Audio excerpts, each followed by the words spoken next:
小叔子临死前将所有遗产留给了我，并求皇上下旨遣散我夫君的后院。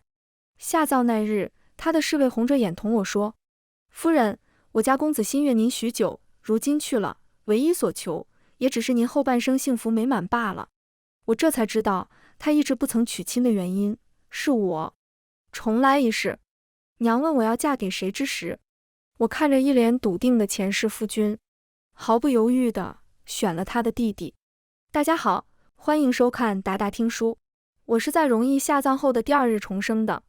容易死前的情旨，导致他兄长荣川心尖上的人被送到了庄子里。他大抵是气坏了，那日与我争吵得很厉害，愤怒之极，还动手打了我。他的一巴掌叫我不慎摔倒，脑袋磕在桌角上。再次睁开双眼，我回到了刚及笄不久的春日宴上。这次春日宴过后，我与荣川便会定亲了。我攥紧拳头，看向不远处，少年时期的荣川正与几位公子哥说着话，他面容俊秀，意气风发。可在见到我的视线后，他的面上便多了几分不快，眉头紧紧蹙起，看向我的眸光里尽是厌烦。他旁边那几个公子哥则是啧啧两声，小声对他说：“荣川，你的跟屁虫又来了。听说你们荣卫两家的亲事要提上日程了，你不会真的要被逼着娶她吧？全京城的人都知道，我爱慕荣川多年，整日跟在他屁股后面，非他不嫁。可荣川却对我十分不喜，却因从小与我定了娃娃亲，不得不被逼着与我相处。如今他们看到我，自然下意识觉得我是为了荣川来的。周围人的面容上都带着几分鄙夷与不屑，而荣川则是不耐烦地看了我一眼，冷声说：“你来干什么？魏琴心，你能不能不要总是缠着我？”这一幕幕的画面跟上辈子一般无二。我看着眼前的荣川，忍不住笑了一下。我上辈子怎么就眼盲心瞎，看不出荣川对我的不喜呢？大约是从小到大的潜移默化吧。我爹魏侯爷与荣川的父亲荣国公是莫逆之交，早在我们出生前，他们便约好日后要当儿女亲家。荣川是国公府世子，将来要继承国公之位，并且为人端方，读书也上进。我娘说他是个极好的后生，我嫁给他，后半生定会过得好。就这样，我与荣川青梅竹马一起长大。我满心满眼皆是他，只等着及笄后便嫁给他，做他的妻子。可就在成亲后，我才知道，荣川心中早已有了旁的人，那是他的贴身婢女柳如烟。柳如烟已经生下他的庶长子，他将他宠到了骨子里。为了他，他对我不闻不问，从未碰过我一下，更是任由他一个妾室将我踩在脚下。这种生活，我上辈子过够了，这辈子绝对不会再重蹈覆辙。我看了荣川一眼，淡漠地开口：“我不是来找你的。”荣川闻言，眉头皱得更紧了。我第一次对他这样冷淡，他面容有些疑惑：“你又在搞什么把戏？”荣川身边的公子哥则是起哄一般笑了起来，大约是欲擒故纵。魏姑娘为了吸引荣世子的注意，这是有了新招式了。荣川闻言，露出一副了然表情，看向我的目光愈发的不屑。魏琴心，我不喜欢心思太多的女人，日后不要再搞这种小把戏。我懒得理他，而是将目光落在了荣川身后的荣毅身上。荣毅，荣国公的次子，他面容精致，神情阴郁。我看他时，他正直勾勾地盯着我，像是一头小野狼。察觉我的目光后，他惊慌失措地移开目光，睫毛似乎还颤了颤。我忍不住轻笑了一下，真好，又见到了少年时期的荣毅。荣毅比荣川小2岁，跟我同龄。虽说是荣国公府的次子，但是他与荣毅并不是一母同胞，而是荣国公的继室所生，自小就不受宠。荣川的生母是荣国公的原配，生下他没多久便去世了。为了找个人照顾荣川，荣国公选中了原配夫人的庶妹当续弦，这便是荣毅的生母小荣夫人。他看中了小荣夫人是个老实本分的性子，小荣夫人也不负众望，成亲后就将心思全都放在了荣川身上，拿他当亲生儿子一样疼，甚至就连他亲生的荣毅也远远排在荣川之后。再加上荣国公怕次子生出野心，刻意冷落他，久而久之，爹不疼，娘不爱的，就养成了容易沉默寡言、阴郁孤僻的性子。我心中微微有些发酸，抬腿朝着容易走过去。真好，他还没死。荣川就站在容易身前，此时见我走过来，眉头越皱越紧，神情也愈发的不屑。他旁边的公子哥儿嗤笑出声，还说不是来找容世子的，这不就巴巴的过来了？看来是发现欲擒故纵不管用，不装了。荣川冷笑一声，见我走到他的面前，扯了扯嘴角，讥讽道：“你就算再黏着我。”话没说完，我就越过他，走到了容易的面前。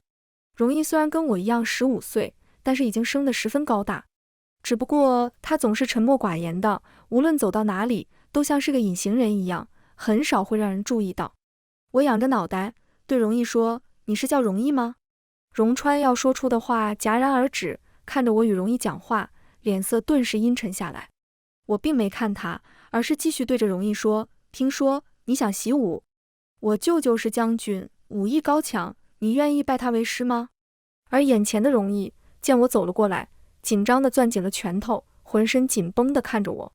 我好笑地发现他的耳朵一点一点地红了。荣国公一心都在长子身上，对容易这个次子的教育并不上心。容易曾跟小荣夫人提过想要习武，但是小荣夫人怕荣国公不高兴，就训斥了他一通，不许他练武，更没有给他请过武师傅。上辈子我跟荣川定亲后没多久，容易就独自一人偷偷去了西北参军了。他从底层摸爬滚打，虽有一身蛮力，但是不通武艺，一开始在军营之中过得很苦。参军10年，他为了活下来，在战场与实践中自己学会了武艺技巧。可最后他虽然立了无数战功，可还是因多年来重伤太多，战死沙场了。若是这辈子他练好了武艺，想来就不会这样辛苦了。就算以后参军，靠着他的天赋，也能好好的活下来。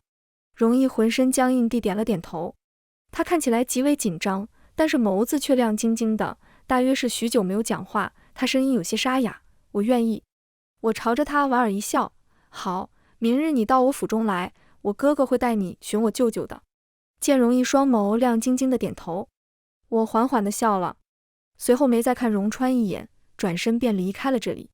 身后传来荣川身边公子哥的声音：“荣世子，你这小跟屁虫，这次还真的是学聪明了，知道用这种方式来引起你的注意了。”荣川冷笑一声说：“随他，他就算再如何耍把戏，我都不会多看他一眼。”第2日，容易按照约定来府中求见。本朝民风开放，并没有男女不能见面的规矩。我差人去喊兄长回家，便去见他了。他精致的脸上带着2个红红的巴掌印子。我捏紧手指，轻声问他：“谁打的？”容易轻轻一笑，满身的阴郁消失不见，精致的脸漂亮的有些晃眼。多谢魏姑娘关心，我无事。他虽然没说，但是我已经猜到了，是容易的亲娘小荣夫人打的。这位小荣夫人一辈子都在为了荣国公和荣川而活，她最怕的事情就是让他们父子2人不高兴。所以容易很小的时候，他就教导他不要跟荣川争，更不要惹荣国公不高兴。他一直都希望容易能够长成一个不争不抢、碌碌无为的透明人，就一如这么多年的容易一样。昨天的事情大约是传到了荣国公府中，再加上容易又想习武，小荣夫人生气了，所以动手打了他。上一世我与荣川成亲那日，他整夜都没来我的房中。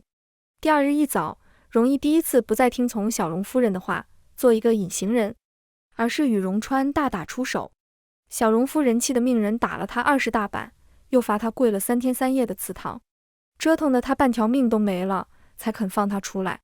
那日后，容易就留下一封书信去参军了。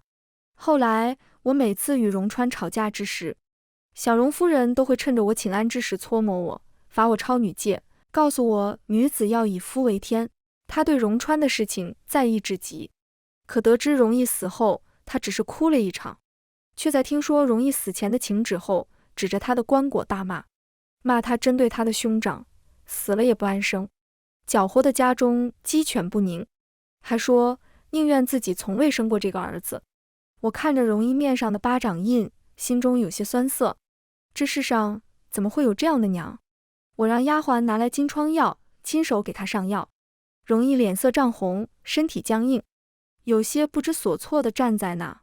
喂，姑娘！恰巧这个时候，不远处传来荣川的冷嘲热讽的声音。魏秦心，够了！你早就知道我今天回来，所以故意演这么一出的吧？我说过，我不喜欢这种欲擒故纵的把戏，更不喜欢女子心思太多。我皱紧眉，扭头看向荣川，不耐烦地问：你来干什么？荣川眼中带着浓浓的不屑，嗤笑：行了，别装了。昨天故意闹这么一出，不就是为了引起我的注意吗？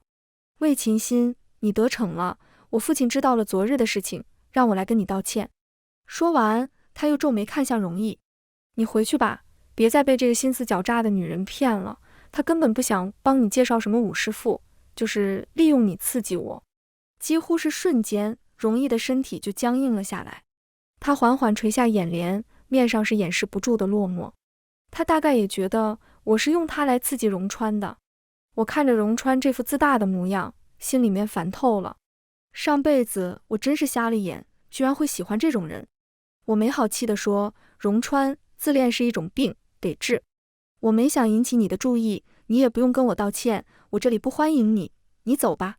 眼瞅着容易像是个受伤的委屈小狗一样，转身要走，我着急地扯住他的衣袖：我没骗你，我已经差人去唤我兄长回家了，一会儿他就带你去我舅舅家。容易被我拽着，身子再次僵硬起来，耳朵根也逐渐的红了。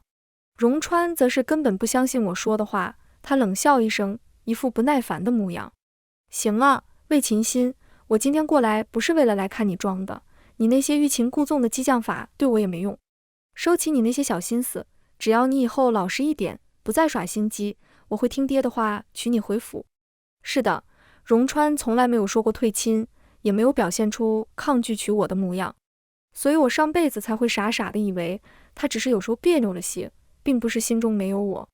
后来我才知道，他是知道他的柳如烟不可能嫁给他，又觉得我满心满眼都是他，以后会对他的话言听计从。我嫁过去，有他在，我不敢搓磨他的爱妾跟庶长子，多可笑！我再也忍不住，一脸厌烦地对他说：荣川，我不喜欢你，也不会嫁给你的。荣川眉头紧皱，一副你还要闹到什么时候的表情。我不想再听他说这些自大的话，而是转身说：来人，送客。荣川脸色更沉。荣川冷着脸，怒声道：魏秦心，欲擒故纵也要有个度，你这次玩过火了。我冷冷地看着他，是你自己走，还是我让人赶你走？荣川，你简直执迷不悟，就算你过后再给我送礼道歉，我也不会原谅你的。说完，他愤怒地瞪了我与容易一眼，甩袖离去。上辈子我被猪油蒙了心。荣川对我冷脸，我总以为是自己做错了，会给他送许多礼物，不停地道歉。可是这辈子绝对不会了。容易看着荣川离开的背影，轻轻地扯出自己的袖摆。他垂着眼帘，声音很低地说，他似乎很生气。他还是信了荣川的话。我无所谓的摆摆手，跟我没关系，走，我带你去见我兄长。容易看向我，目光有些错愕，看了我半晌，见我面上果然满不在意的模样。他嘴角的弧度渐渐的大了。兄长昨日就听我说了要将容易介绍给舅舅的事情，回府以后打量了容易几眼，就带着他去了外祖家，去见了我舅舅。舅舅考教了容易一番，他的确是个好苗子，起了爱才之心，当天便决定收了他做徒弟。也是自这日起，容易便开始跟着舅舅习武。回府后，我娘将我喊去了她的房中，一副欲言又止的目光看着我。容易与荣川今日来的事情，她也听说了。心姐儿，你是如何想的？娘问我。我看着娘，认真地说，娘，我不想嫁给荣川了。娘表情一顿，眉头微蹙。她一直都觉着荣川相貌好，家世好，人也上进，是个良人。况且荣国公与我父亲交好，我们青梅竹马一起长大，我嫁过去不会受委屈。我叹了口气说，娘，春日宴的事情你可听说了？荣川并不喜我，他对我态度很差，我不想嫁给他了。娘大约也想起来春日宴的事情，脸色有些难看，她攥紧帕子。这次荣川委实过分了些，心姐儿可是伤心了。我自小就跟在荣川屁股后头跑，对他情根深重，这事儿娘也是知道的。她以为我只是一时赌气，便宽慰我道：“我与你爹自会找你荣伯父为你讨个公道。”我摇摇头，坚持道：“娘，我不喜欢荣川了，而且他早就有了庶长子，若是一定要嫁进国公府的话，那我嫁给荣义好了。”我娘听后，脸色顿时大变。你说什么？荣川已经有了庶长子？荣川有庶长子这桩事瞒得很好，就连荣国公都不知道，知情的就只有小荣夫人、荣川和柳如烟三人。小荣夫人对荣川极好，得知他喜爱柳如烟，就爱屋及乌，将柳如烟当亲生女儿对待。后来柳如烟有孕后，便帮他瞒着荣国公，将柳如烟送去郊外的庄子里生产，还找了最好的稳婆，亲自看着生产，又找了贴心的人照顾着。二人商量着，只等着我过门，就将柳如烟与庶长子接进府中。娘得知这件事后，将我揽在怀中，哭了好一通，最后不再提我与荣川的婚事。3日后，荣国公亲自带着荣川来了我家，一起来的还有荣义。这次来主要是为着我跟荣川的亲事，而荣义则是顺带的。他已经拜师完，就算荣国公在不在意这个次子，为着礼节与我家的关系，也应当来亲自感谢一番。荣国公来到我面前，冷着脸对荣川说：“你这个孽子，给我跪下！”荣川脸色愤怒而厌恶地瞪了我一眼，随后扑通一声跪在了地上。我没看他，而是看向他身后的荣义。荣义沉默地站在后面，像是个隐形人一样，很难让人注意到。他眉眼低垂，拳头紧握，带着几分阴郁。叫人触目惊心的是，他脸上又有了2道巴掌印，这2道巴掌印比上次的还要红肿，显然是新伤。我心里有些堵得慌，替荣义觉得难过。此时荣国公又朝着我笑了笑，说：“魏丫头，听说这小子又惹你生气了，荣伯伯带他来向你道歉了，若是以后他再敢让你受委屈，荣伯伯定会打断他的腿。爹娘已经查到了荣川有庶长子的事情，脸色都不太好看，看向荣川的眼神也都带着不喜。”荣川跪在地上，满脸的倔强，他恨恨地瞪了我一眼，眸子里尽是厌恶。上辈子就是在这天，荣国公将荣川打了一顿后，让他跪在我面前认错，然后跟父母提了我们的亲事。我们的亲事也是在这天彻底的定下。看着荣川那带着浓浓厌恶的目光，我翻了个白眼。在荣伯伯再次提起我们亲事的时候，我出声打断了他：“荣伯伯，我不想嫁给荣川。”我话音刚落，屋内在场的人都愣住了，荣川更是不可置信地看向我。半晌后，就听他冷笑一声说：“上次还没闹够，我已经说过了，我不喜欢你这些欲擒故纵的把戏，你适可而止一点。”他话音一落，我爹娘便脸色难看至极。他们早就知道了荣川有庶长子的事情，如今又听他这么讲话，对他愈发的不喜，也同时在心里否定了这门亲事。荣国公则是气得给了他一巴掌，又踹了他一脚：“孽子，你给我住口，还不快向魏丫头道歉！”荣川狼狈地摔在地上，看向我的目光厌恶至极。他神情倔强，可怎么都不肯开口道歉。荣国公对于这个发妻的儿子愧疚又疼爱，又踹了几脚，打他的动作也变慢了。我对荣国公道：“荣伯父，别打了。”荣川冷哼一声，面上带着一副果然如此的不屑模样，仿佛在说：“我果然是心悦他，舍不得他挨打。这几日的种种，不过都是欲擒故纵，吸引他注意力的小把戏。”荣国公闻言也稍稍松了一口气，道：“我知道你们2个自小一起长大，是有感情的。荣川是执拗了些，但对你没坏心思的。魏丫头，你莫要生他的气了，日后他再惹你，我便替你出气。”我心中说不出的滋味。荣伯父看着我长大，对我的确不错。可惜的是，我们成亲没多久，他就因着荣川弄出庶长子的事情，气得大病一场。后来身体越来越差，没过多久就病故了。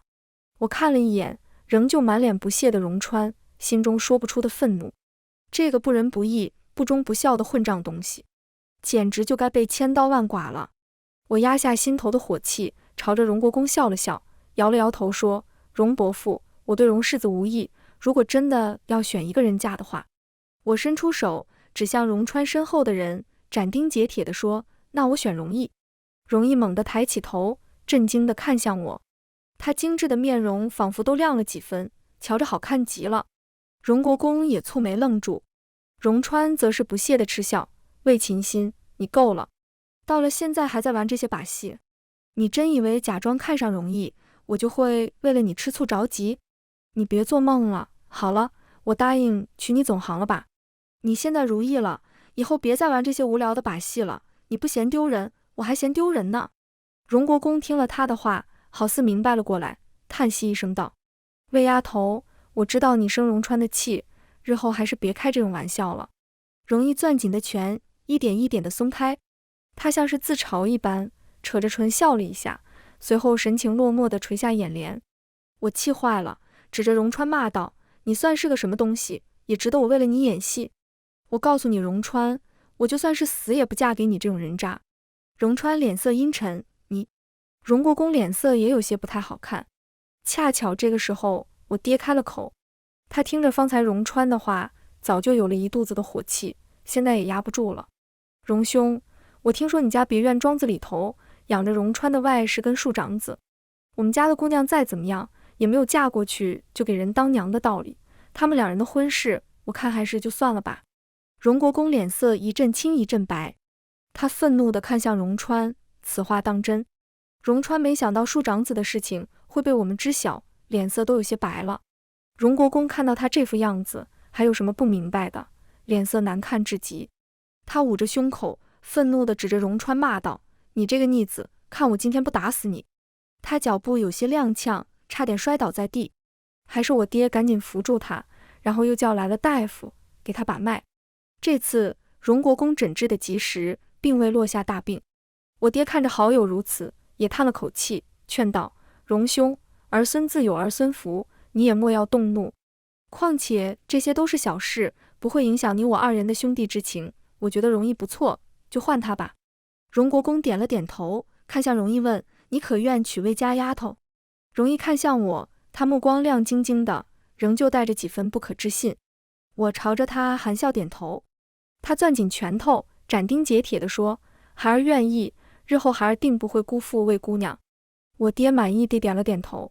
荣国公叹了口气，看向我与我爹娘的眼神尽是歉意：“对不住，是我教子无方，你们……”我爹拍了拍他的肩膀：“多保重身体。”荣国公带着荣川跟荣毅回去了。离开之前，荣川眉头紧皱，看向我的眼神厌烦更甚。他咬牙切齿地说：“你这个杜父，就如此容不下烟儿？我都说了会娶你当正妻，你为何还要抓着这件事不放？嫁给荣毅，你不就是为了报复我？你非要搅和的家宅不宁不可吗？”我差点气笑了，就真的自我感觉挺良好的吧。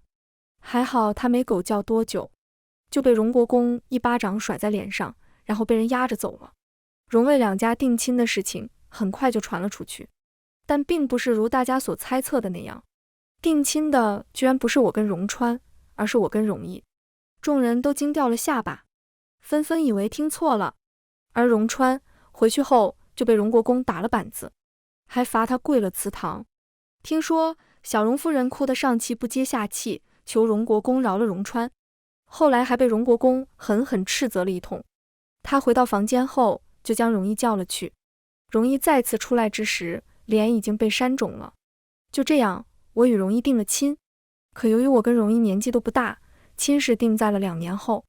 他每日除了去舅舅那练武，便是来府中寻我，给我送一些吃食或者新鲜小玩意儿。爹娘本对荣毅是不大满意的，但后来听舅舅说他是个习武的好苗子，假以时日定会有所成就。再看他又对我十分上心，渐渐的就对这门亲事越来越满意了。倒是小荣夫人对于我抛弃荣川，选择了荣毅的事情，十分的不痛快。在他看来，荣川没有任何缺点，是顶顶好的。他的亲生儿子容易，连他一根头发丝都比不上，好几次写信来骂我不知好歹。荣川那么好的男子，不就是有了个庶长子，我凭什么瞧不上他？简直就是瞎了眼，以后有我后悔的。后来我的爹娘知晓了，气得去找荣国公，荣国公狠狠地罚了小荣夫人一通，小荣夫人这才消停下来。容易得知这件事后，特地来府中寻我，他垂眸看着我，面上带着几分难堪和心疼，显得整个人更加阴郁。对不起。他攥紧了拳头，声音很低地说。我朝他笑着摇头。我知道他也是受害者。他拳头攥得更紧，发誓一般地说，日后我不会让他欺负你的。他说的是他的生母小荣夫人。我重重点头。我相信你。荣川的庶长子被荣国公做主接了回来，荣国公跟小荣夫人开始给荣川相看亲事。如今京城的人都知道他有了个喜爱的外室跟庶长子，有头有脸的人家选夫婿也不会再考虑他。条件差一些的，小荣夫人瞧不上，嘴里总是埋怨着我。荣川倒是毫不在意，他拒绝了荣国公与小荣夫人给他相看亲事，而是笃定地说，我从小就爱慕他，离了他活不了的，选择容易只不过是一时生气，等以后想开了就会改变主意了。还说他跟我自小定了亲，以后肯定会负责娶我。听说那天荣国公气得甩袖离去，荣川被容易打得鼻青脸肿，还指着容易骂，说他疯了，我根本就对他无意，他应该清醒点，离我远一点。而容易被小荣夫人打得很重，又被罚了跪祠堂。眨眼便是1年过去，小荣夫人对容易习武的事情十分不满，总是借机打他，罚他，逼他不去习武，但是这些都没有动摇容易。后来还是荣国公发现了这件事，制止了小荣夫人，他这才作罢。荣国公虽然偏疼长子，但因荣川的事情，对我爹娘怀有愧疚，对容易这个次子也多了几分关注。舅舅说，容易的武艺长进许多，等于我成亲后就能去参军了。这日清晨，我用过容易差人给我送来的点心后，丫鬟就来通传，说荣家的小厮在外面，说荣公子求见。我以为是容易来了，兴冲冲的出去后发现来的人是荣川，顿时没了兴致。算起来，我与荣川已经有1年没见过，他瞧着与以前没什么不同，对待我的态度也和以前一般无二。看到我后，荣川下巴微微抬起，眼神轻蔑。你来干什么？我皱眉问。荣川语气不耐烦地说，魏秦心，都过去这么久了，你的气应当已经消了吧？什么？我以为自己听错了。荣川冷哼一声，我知道你当初就是气我有了庶长子，所以才会拿容易做法子气我。如今都过去大半年了，你就是再大的气也总该消了吧？行了，当初是我不对，我向你道歉总可以了吧？别再闹下去了，燕娘的孩子我会做主，将他记在你的名下，日后你来教养就是了。容易到底是我的弟弟，我不忍心看他就这么被你耍得团团转，你还是早日跟他说清楚的好。我听着他的话，简直快要气笑了。上辈子也是为了给那个庶长子一个好出身，将他记在了我的名下，让他成为名正言顺的嫡长子，实际还是养在柳如烟的身边。这辈子还想这样羞辱我？我扭头吩咐身边的小厮，将他给本小姐乱棍打出去。荣川错愕地看向我，大约没想到他都低声下气地跟我道歉了，我还是揪着这件事不放。他被小厮拿着棍子往外下，看起来既狼狈又愤怒，最后甩袖指着我道，好你个魏秦心，得寸进尺是吧？真当我荣川是个好性子的，日后就算你后悔的肠子都青了，我也不会再娶你。那我可真是谢天谢地。那天容易来了，他将给我带来的吃食放在桌上，沉默地站在一旁。我一看他这副模样，便猜到了，他知道今天荣川来的事情。我有些好笑，我对荣川早就不在意了，你不用将他放在心上。容易抬眸，目光明亮了几分，他唇角微微弯起，点了点头。自那日起，我就再也没有见过荣川。很快2年过去，京城之中，关于我爱慕荣川，为了报复荣川，所以选择嫁给容易的谣传也开始渐渐少了。我与荣义成亲前，我爹娘去寻了荣国公，三人不知道说了什么。荣国公回去后，就给荣川跟荣义分了家。荣川日后继承国公府，自然是留在国公府里的。而荣国公给他在旁边买了一座宅子，便是日后我与荣义成亲后住的地方。分家这事儿，小荣夫人自然是不同意的，据说闹了一通，后来被荣国公训斥了一番后，老实了下来。很快就到了我跟荣义成亲前1日，荣川再次来到我家府门前，我干脆没见他，他却让人给我送来一封信，信中仍旧是一副自信的嘴脸，说我现在后悔还来得及，别为了报复他，耽误了我自己，也耽误了荣义一辈子。都2年了，我就算是再大的气也消了，发脾气也要适可而止。我冷笑一声，把信烧了。有病！我与荣义成亲，并不是在国公府举办的，而是在他的宅子里。迎亲十分顺利，但是到了洞房的时候，荣川却发疯一样对着荣义说：“你这个傻子，他根本对你无意，你娶她日后会后悔的。”还对我说：“魏琴心，这是你最后后悔的机会，我劝你不要不识好歹。”我清晰地察觉到荣义的身体僵硬下来，我气得想掐死荣川。还好荣国公反应快，让人将他绑走了。我与荣义顺利成了亲。洞房夜，他掀开我的红盖头，随后就愣住了。我疑惑地抬眸看过去，他眸光深邃，眼神中尽是迷茫与错愕。不知为何，这个时候的荣义忽然让我觉得有些陌生。怎么啦？我红着脸问他。荣义很快回过神来，他眸光火热，目光灼灼地盯着我。无事。那一夜，荣义梦浪极了，我直到天色将亮，才沉沉地睡过去。次日一早，我随着荣义去给荣国公跟小荣夫人去敬茶，荣川也脸色阴沉地坐在一旁。他瞧着眼下青黑，似乎昨夜并未睡好。我一进门，他就恶狠狠地盯着我跟荣义。小荣夫人也脸色不大好看，但由于有荣国公在，并未说什么。荣国公直接笑着说，让我日后不必来晨婚定型，我们2个把小日子过好就行。小荣夫人攥紧帕子，最后什么都没说。成亲后没多久，荣义便去边疆参军了。走之前，他紧紧握着我的手说：“心儿，等我回来，一定会给你挣个诰命。”我笑着说：“我等你。”荣义走后，小荣夫人叫我去过一趟，明里暗里的在说，荣义远远比不上荣川，我瞎了眼嫁给了荣义，以后肯定会后悔的。我根本不理会他。回去路上，荣川脸色阴沉地拦住了我：“魏琴心，你早晚会后悔的。”我看都没看他一眼，便回了府。上辈子嫁给他，才是真的后悔。就这样，相安无事地过了2年。荣义带着满身的军功回来了，他被皇上封为一品大将军。他跪在圣上面前，为我请封诰命。一时之间，满京城哗然。我则是十分震惊，上辈子荣义用10年完成的事情，这辈子竟然短短2年就完成了。当然，我并没有震惊多久，因为隔壁国公府乱套了。荣川发现柳如烟给他生的庶长子，并不是他的孩子，而是柳如烟与人私通所生。他愤怒至极，将柳如烟与那个庶长子一起发卖了，而荣川也再次成了全京城的笑柄。这段时间，荣国公府的事情已经成了京城众人茶余饭后的笑谈。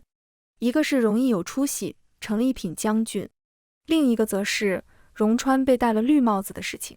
此时，我与荣义坐在茶楼上，楼下有人小声讨论。当初还觉着魏家大小姐是疯了，才会放弃荣世子嫁给荣义，如今看来，还是魏大小姐慧眼识珠。是啊，原来不是魏小姐眼神不好，是我们眼瞎了啊。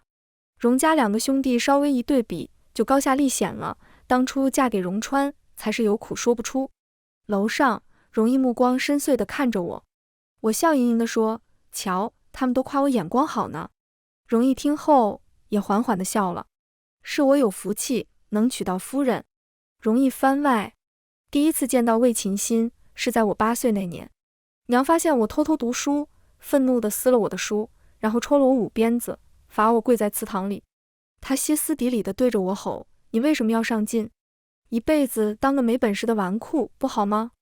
我早就跟你说过，国公府以后是你大哥的，你就算是想都不能想。”你这辈子都比不上你大哥，你不配。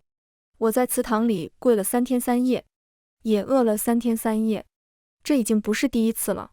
自我记事起，娘就总是打我骂我，每次打完都会罚我跪祠堂，也不肯让人给我送饭。可是她对大哥却永远都是和颜悦色、体贴入微的。我也曾想不明白，她分明是我的亲娘，为何这般偏心？可挨打的次数多了，我也就不想了。或许就如她所说，我是她肚子里面出来的下贱胚子，不配与大哥比吧。我很少忤逆娘，可是这次跪了3天3夜，我饿得有些挨不住了，想出去找些吃食，可一出祠堂便软倒在了祠堂门口，周围空无一人。我自暴自弃地想，如果饿死在这里，我娘应当也不会伤心吧。可下一刻就有一个俏生生的声音传来，你是荣家的小厮吗？怎么躺在这里啦？我吃力地抬起头，就看到一个很漂亮的小姑娘蹲在我的面前，好奇地看着我。她活泼灵动，身穿锦衣玉服，瞧着不谙世事的模样，一看就是被千娇百宠着长大的小姑娘。我虚弱地开口，能给我点吃的吗？她蹙了蹙好看的眉头，小声说，怎么国公府还能把人饿成这样？下次我得跟荣川哥哥说说，可不能苛责下人。她递给我一个小食盒，里面装着精致的点心，诺，吃吧。后来我才知道，这个小姑娘叫魏琴心，是大哥自小定下的娃娃亲对象。后来的许多年里，我总是会不由自主地关注她，只要有大哥的地方，大多都能看到她的身影。她一如小时候活泼灵动，在大哥身边叽叽喳喳，让人忍不住频频侧目。后来她跟大哥成亲了，我想她这么喜欢大哥，终于能得偿所愿了，应当很开心吧。却没想到成亲那夜，大哥都没有去她的房间，甚至还在第2天就带回了外甥跟庶长子。那是我第一次跟大哥动手。我虽不通武艺，但是有一身蛮力气，大哥并不是我的对手。那天我将大哥打得很惨，给他狠狠出了一口气，但也仅此而已。我在国公府不过是个透明人，连想保护的人都保护不了，只是打了大哥一顿，就险些丢了半条命。再后来我去了边疆参军，我在心里对那个小姑娘说，我一定会闯出一片天地，等我回来就能给你撑腰了。可惜我最后还是食言了，我没能有机会回去给她撑腰。大获全胜那日，我身中数箭，奄奄一息。